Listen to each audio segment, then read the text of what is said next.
Sobrang dami nagre-request ng video na to, and finally ito na nga yun, tutorial para sa Sentry mode ng isang BYD. May install mo to sa mga typical na BYD. Hindi ko lang sure kung gagana ito sa mga bagong labas tulad ng BYD Sea Lion 7 and yung Atto 2. Napakaswerte natin dahil merong ganitong developer or merong software na ganito. Kung ano yung features ng Tesla na kayang gamitin yung 360 camera as parang recording, ngayon nagagawa natin dito sa ating mga BYD.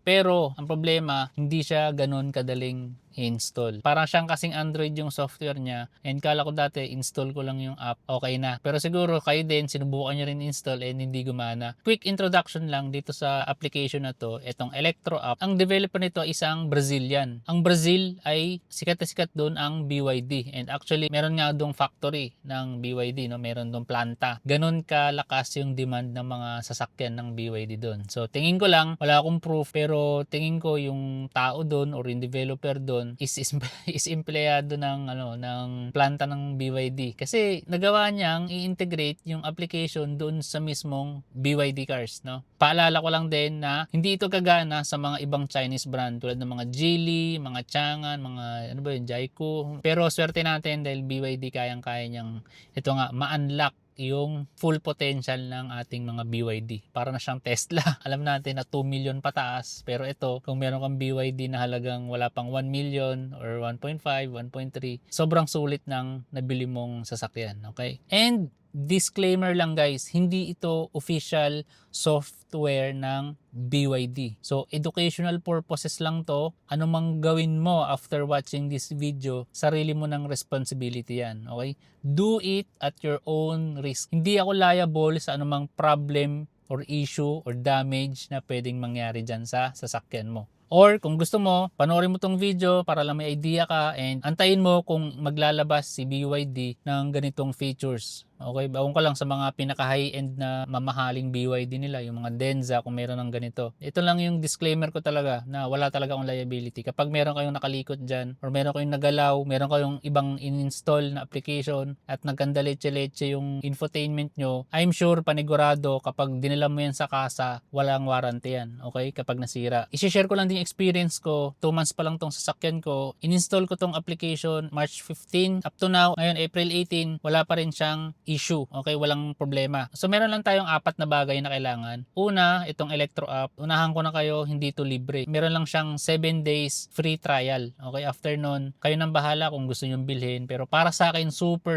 worth it niya. Annual subscription niya is around 1,000 pesos lang yata. Para sa akin, sulit na yun, no? Sentry mode pa lang, sulit ka na, dahil habang nakapark ka, pwede ka nang mag video recording. Marami ka pang features na ma-unlock tulad ng dashcam. So pwede mo siyang gawing dashcam itong 360 camera mo. Ilang bang camera to? 1, 2, 3, 4. 4 na camera. Magkano ba dashcam ngayon kung nagpakabit ka? More than mga magagandang brand. 6,000, 7,000 pesos. Pero 2 lens lang. Pero ito, 4 na lens. Kaya niyang i-record, no, habang nagda-drive ka. And meron pa yung live camera. Yun, itatakil natin mamaya. Yung live camera naman, kahit saang lugar ka, basta meron kang internet at nakakonect yung Electro app mo sa cellphone dun sa kotse, kahit saan ka, kahit nakapatay yung makina, unless hindi lobat, ma-view mo kahit anong bansa ka pa, or kahit nasa kubeta ka nagsi-CR, pwede mo ma-check kung ano yung 360 camera, kung ano yung gusto mong tingnan sa camera nun, sa paligid ng kotse mo.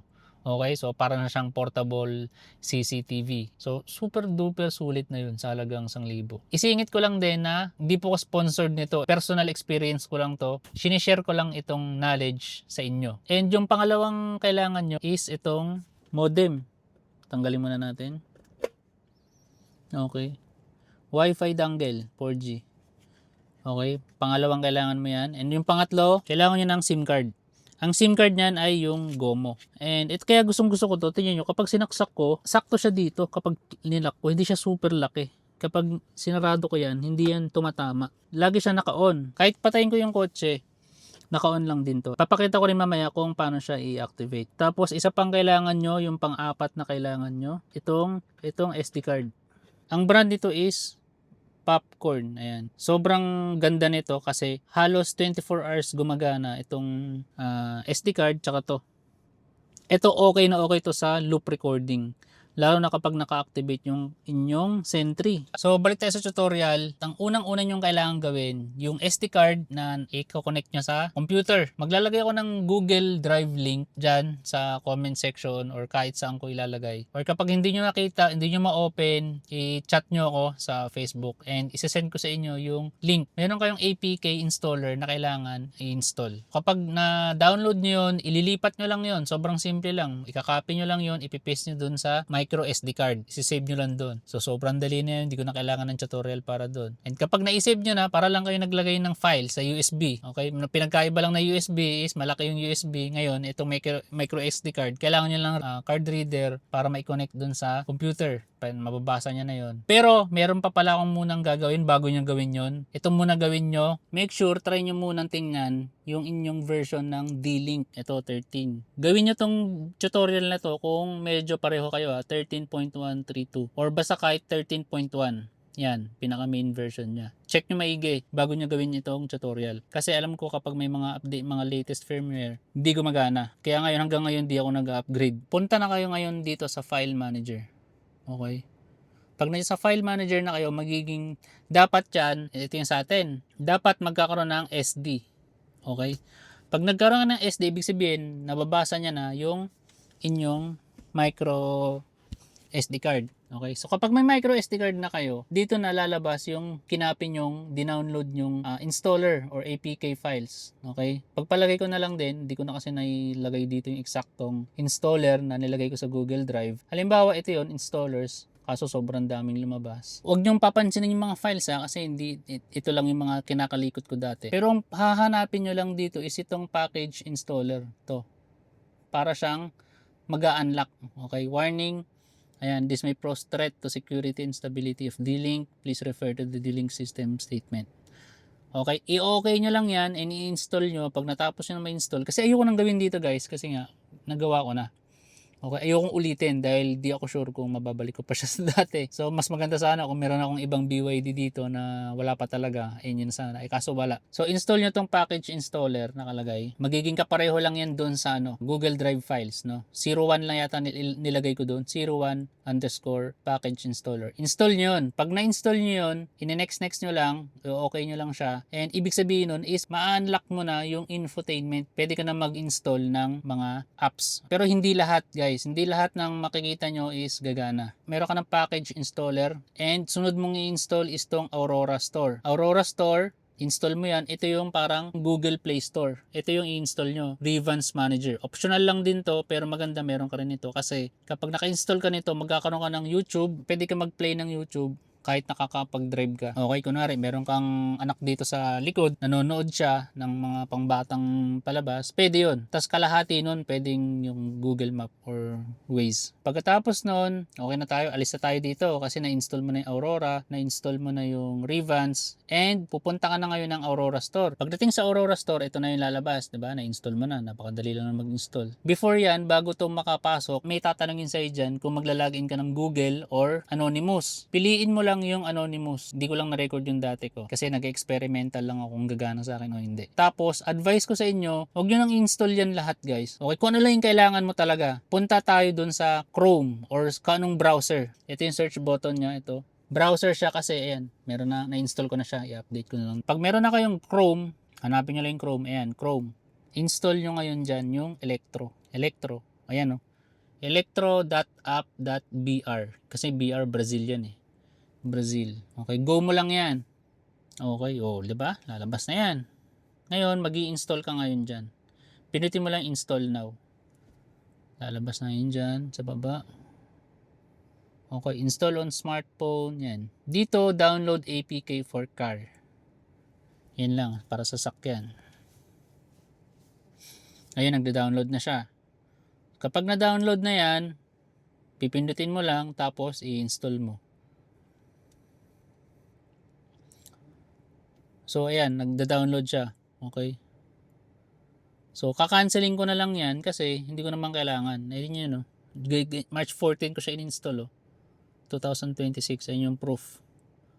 Okay, na-download ko na yung Electro app. Tapos, i-open mo lang yan. Hindi ko lang paano ba i-open. Ayan, open mo lang yan, tapos okay mo. Tapos next mo na lang, tapos ka na.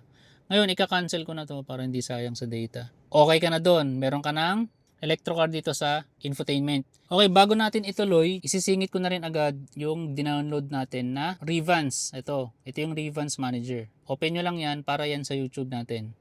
Open nyo, and parang meron kayong makikita ditong listahan siya ng parang mga installer. Ngayon, hindi ko yan ini-install lahat. Ang kailangan ko lang install dyan, kasi kung ano lang yung kailangan ko, ay yung YouTube. Okay? YouTube. Yan, open yan. Na-install ko na siya, kaya meron ditong nakalagay na uninstall. Tapos music, hindi ko naman kailangan yan. May Spotify naman tayo. And itong Micro G. I-install nyo rin yan. Kaya nakalagay dyan, naka-check na. Yun lang, dalawa lang kailangan natin. Pag in-install mo kasi yan, lalabas na yan dito. Okay? May YouTube dito, Revance, and merong Micro G. Punta kayo sa Micro G muna. Pag may Micro G ka na, Google Device Registration, mag-select kayo ng profile kasi ang unang-una niyan lumalabas is automatic or native. Ang sineselect ko dyan is Google Nexus 5X. Pag na-select mo na yan, ino-off to, tas on mo ulit. Parang nireset lang, parang ganun. And then, punta na kayo sa Google accounts. Pagdating sa Google accounts, dyan na kayo mag-add Google. Dapat meron kayong Google dyan. Suggest ko lang, dapat meron kayong parang Google account na dummy. No? Huwag na kayong maglagay ng mga personal Google nyo para safe lang din tayo. Pang-kotse lang naman to. And enable mo yung nandito. Allow apps to find accounts. Naka-disable yan. Enable mo lang. Or gayahin mo lang kung ano yung mga naka-ano dito. Okay na tayo dyan. Pag meron ka ng Google accounts, pwede ka nang exit dyan sa Micro G. Punta ka naman ngayon dito sa YouTube. Okay. Pagdating sa YouTube, dapat gagana na siya. Yan, meron lang mga mali or meron lang mga makukulit pero tolerable na yan yung mga ganyan. May fix naman dyan pero sobrang hirap ayusin. Para sa akin, okay lang yun. 2 pindot lang tapos na. Pero makakapag-view ka na ng YouTube. Yan, tulad yan. Walang ads yan, guys. Pero bago mo pala to gawin, dapat connected ka sa internet. Pwede ka mag-hotspot sa cellphone mo. Punta tayo sa system, connection. Ayan o. Ngayon, kasi sa akin, itong wireless LAN ko, naka-hotspot na sa dito. Okay? So, bago mo gawin yung tutorial na ginagawa ko, may dalawang option ka. Kung dapat makakonect ka sa internet, it's either sa cellphone mo na naka-hotspot or pwedeng dito sa nabili mo na dito. Kasi pag kinonect mo na yan dyan, make sure na may internet yan, syempre. Yung GOMO yung gamit ko, GOMO SIM card. May internet siya na 30 GB yata yun. Pero hanggang ngayon, hindi naman siya malakas kumain. 1 month ko na siya nagagamit and hindi naman madaling maubos. Okay, so GOMO SIM card ang nakalagay dyan. Okay na tayo doon. Basta may internet ka, wala na tayong problema. Dito na tayo sa Electro app. Okay, buksan natin ngayon yan. Ito pala, sisingit ko na lang din agad ng mabilisan. Ang pangit ng screen na to kasi ang takaw sa fingerprint. Hindi ko pa kasi hanggang ngayon nakakabit yung screen protector ko. Siguro sana yun, hindi siya matakaw sa sa fingerprint. So ngayon, ang gagawin nyo na lang ay magge-generate QR ka dito para makonect mo yung Electro app. So kapag na-scan mo na tong QR code na to, automatic lalabas na yan sa Electro app. So dito na tayo ngayon sa exciting na part. Sa Android, alam ko meron sa Play Store. Pero sa mga iPhone users, punta lang din kayo dito sa browser nyo. Safari, tapos Electro.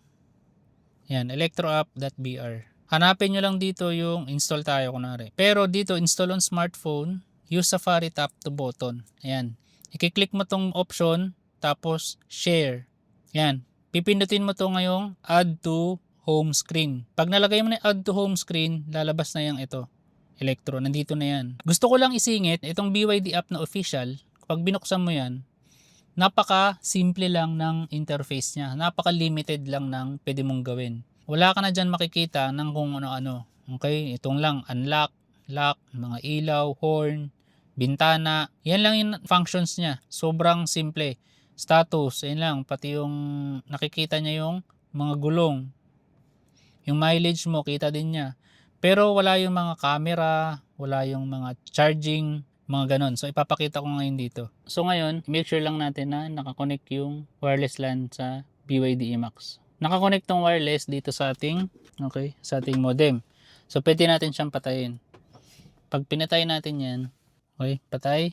Pero makikita nyo dito, naka-on yung USB. So labas tayo, doon na natin i-set up yung Electro.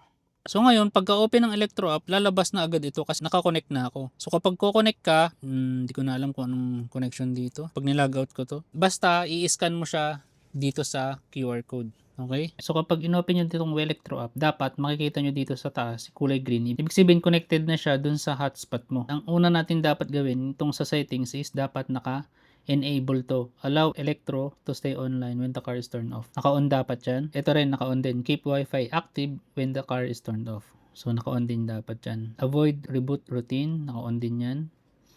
Preventive automatic reactivation of net naka-off. Ito yung pinaka-importante dahil nagagamit natin na to.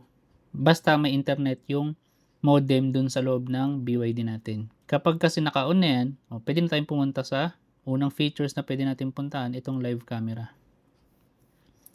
Yan, naka-park. Okay. Ito yung front camera, naka-park, kitang-kita natin yung live, tapos yung sa likod, sa kaliwa, at sa kanan. Okay. Pwede rin lahat. Tapos pwede mo rin i-select tong HQ, high quality. Tapos, punta muna tayo dito sa status. Tapos, makikita mo dito yung battery health. And itong temperature, kita nyo 34 degrees, tas yung health niya is 100% pa rin after 2 months ng paggamit. Tas yung 12 volts niya, 12.9 ngayon yung... So ito lang yung pinaka-importante dito sa part, itong battery. Pagdating dito naman sa trips, napakaganda rin na ito. Pwede tayo dito tumingin yung biniyahe kanina. Tulad kaninang umaga, makikita mo kagad, alas 9, 9:13 umalis kami. Pag alis namin, pag start ng kotse, 3 kilometers. Back and forth yan kasi hinatid namin si Mrs. Basta kapag inon mo yung kotse, tapos hanggang sa pinatay mo yung kotse, ito na yung tinakbo niya, 3 kilometers. Tapos meron daw agad siyang consumption na 18.5. Hindi ko alam kung sobrang accurate yan. So makikita mo yung initial mileage, 79. Tapos yung final dun sa odometer, 1,082. 3 kilometers. And makikita nyo rin yung trips mismo sa map. Ayan o. Diba? Makikita nyo rin kung ano yung tinakbo talaga. Makikita nyo dito, punta rito, pagkatid, balik. Okay. So, napakaganda ng napakaganda ng interface. Kita lahat. Speed, altitude, state of charge, power, torque, diba?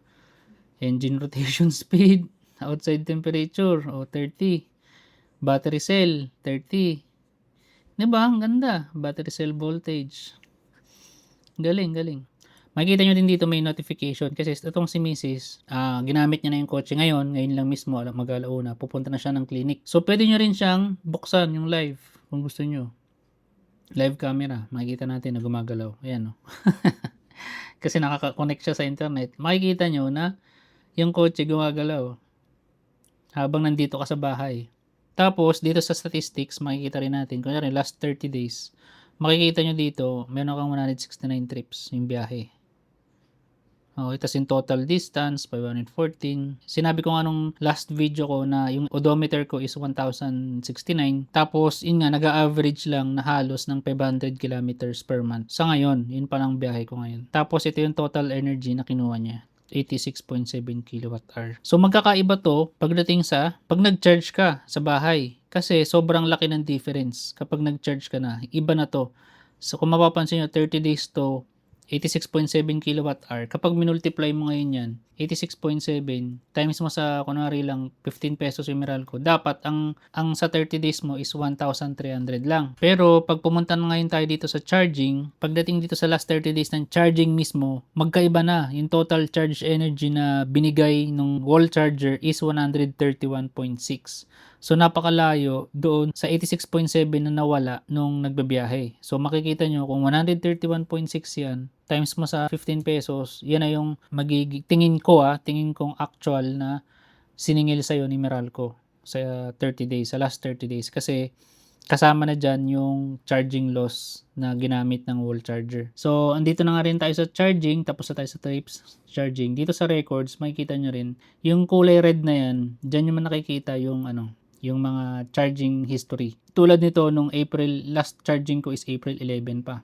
So, kung papansin nyo, April 11 pa, na ngayon? April 18. So, wala pa rin akong charge. Yung battery ko, kung makikita nyo, magkano na yun? Yung battery ko ngayon is 56.5% pa. So, halos kalahati lang yung nabawas. So, kung magano tayo dito sa charging, estimate ko, pwede pa ako mag-charge next week na sa April 25.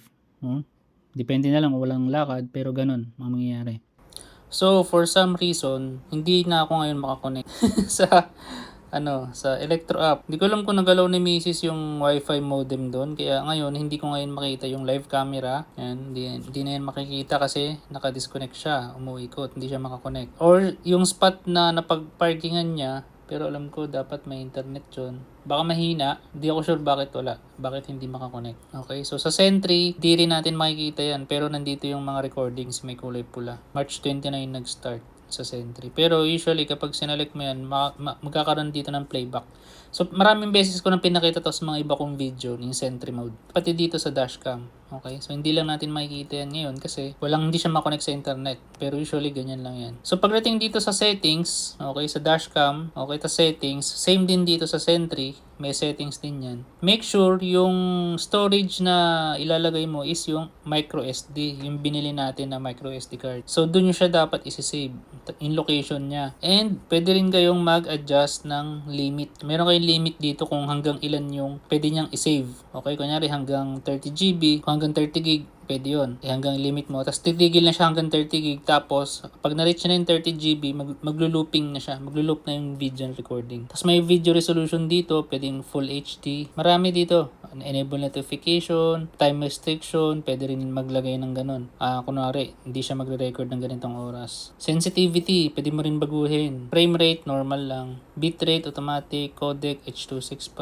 yan. If nakatulong sa inyo itong tutorial at gusto nyo kong isupport, pwede nyo gamitin yung thanks button sa baba. Ito yun. Itong thanks button. Optional lang siya syempre, pero malaking tulong yan para makagawa pa ako ng mas marami pang guides and tutorials for the BYD community. So panoorin mo tong video na kung bakit pinili ko tong BYD instead na mga traditional Toyota cars.